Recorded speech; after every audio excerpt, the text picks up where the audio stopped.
حضور میں پوچھنا تھا کہ لاہوری احمدیوں میں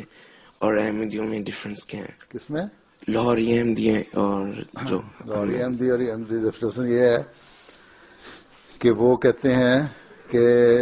خلافت کی ضرورت نہیں ہے، ٹھیک ہے، اور ہم احمدی کہتے ہیں خلافت کی ضرورت ہے، کیونکہ حضرت مسیح موعود علیہ السلام نے یہ فرمایا تھا کہ میرے بعد خلافت شروع ہوگی۔ وہ کہتے ہیں انجمن جو ہے، انجمن احمدیہ جو ہے وہ خلافت کے اوپر ہے، وہ ڈکٹیٹ کرائے خلافت کو، حالانکہ اس کے حضرت مسیح موعود علیہ السلام نے لکھا تھا کہ اصل سپریم اتھارٹی جماعت کے اندر اور روحانی لحاظ سے بھی انتظامی لحاظ سے بھی خلافت ہوگی، ٹھیک ہے۔ بس یہ فرق پہلے تو اس لیے جب حضرت خلیفہ اول کا حضرت مسلم کی وفات ہوئی، حضرت خلیفہ اول خلیفہ چنے گئے، تو اس وقت بھی تھوڑا سا ان میں تھا رفٹ، لیکن انہوں نے مان لیا، حضرت خلیفہ اول کے ساتھ رہے 6 سال۔ پھر جب حضرت خلیفہ اول کی وفات ہوگی، خلیفہ ثانی کا انتخاب ہوا، اس وقت جو تھے نا یہ بڑے بڑے لیڈر، مولوی محمد علی صاحب اور خواجہ کمال الدین اور مولوی صدر الدین، یہ لوگ وغیرہ، یہ لوگ انہوں نے کہا کہ ہم نے بیعت نہیں کرنی، خلافت کی ضرورت کوئی نہیں ہے، انجمن سپیریئر اتھارٹی ہے، سپریم اتھارٹی یہاں کی انجمن ہوگی جماعت میں۔ اس پہ خلیفہ ثانی نے کہا تھا کہ نہیں، حضرت مسیح موعود علیہ السلام نے لکھا ہوا بڑا واضح، رسالہ الوصیت جو ہے نا کتاب،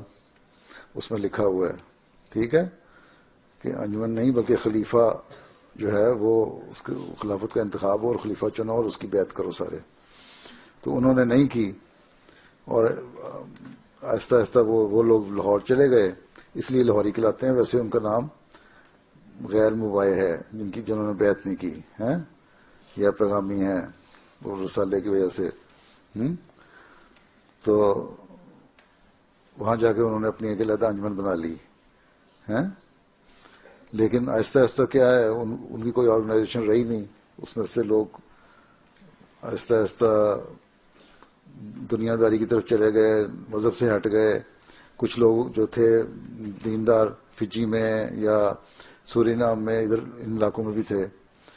ان لوگوں نے پھر کئی لوگوں نے بیعت کر کے احمدیت میں شامل بھی ہو گئے، ٹھیک ہے۔ دیکھو حضرت مسیح موعود نے رسالہ الوصیت میں لکھا نا، وصیت کا نظام بھی لکھا اور خلافت کے بارے میں بھی لکھا۔ اب لاہوری احمدی کہہ لو یا پیغامی کہہ لو یا غیر مباح کہہ لو، انہوں نے خلافت کو نہیں مانا،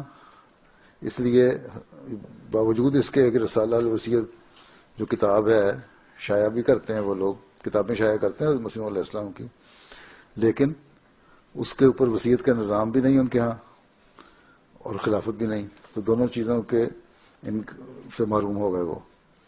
ایک بہت بڑی چیز، حالانکہ خواجہ کمال الدین صاحب نے جب وصیت کا نظام شروع ہوا ہے تو یہ کہا تھا کہ حضرت مسیح علیہ السلام نے ایک ایسا نظام دے دیا ہے جو بالکل سیکیور کر لیا ہے جماعت کو، لیکن خود ہی اس سے ہٹ گئے، ٹھیک۔ تو یہ فرق ہے، ہم خلافت کو مانتے ہیں، وہ خلافت کو نہیں مانتے، اور اب تو ان کو بہت تھوڑے رہ گئے ہیں، چند ایک رہ گئے ہیں لوگ، ختم ہو گئے۔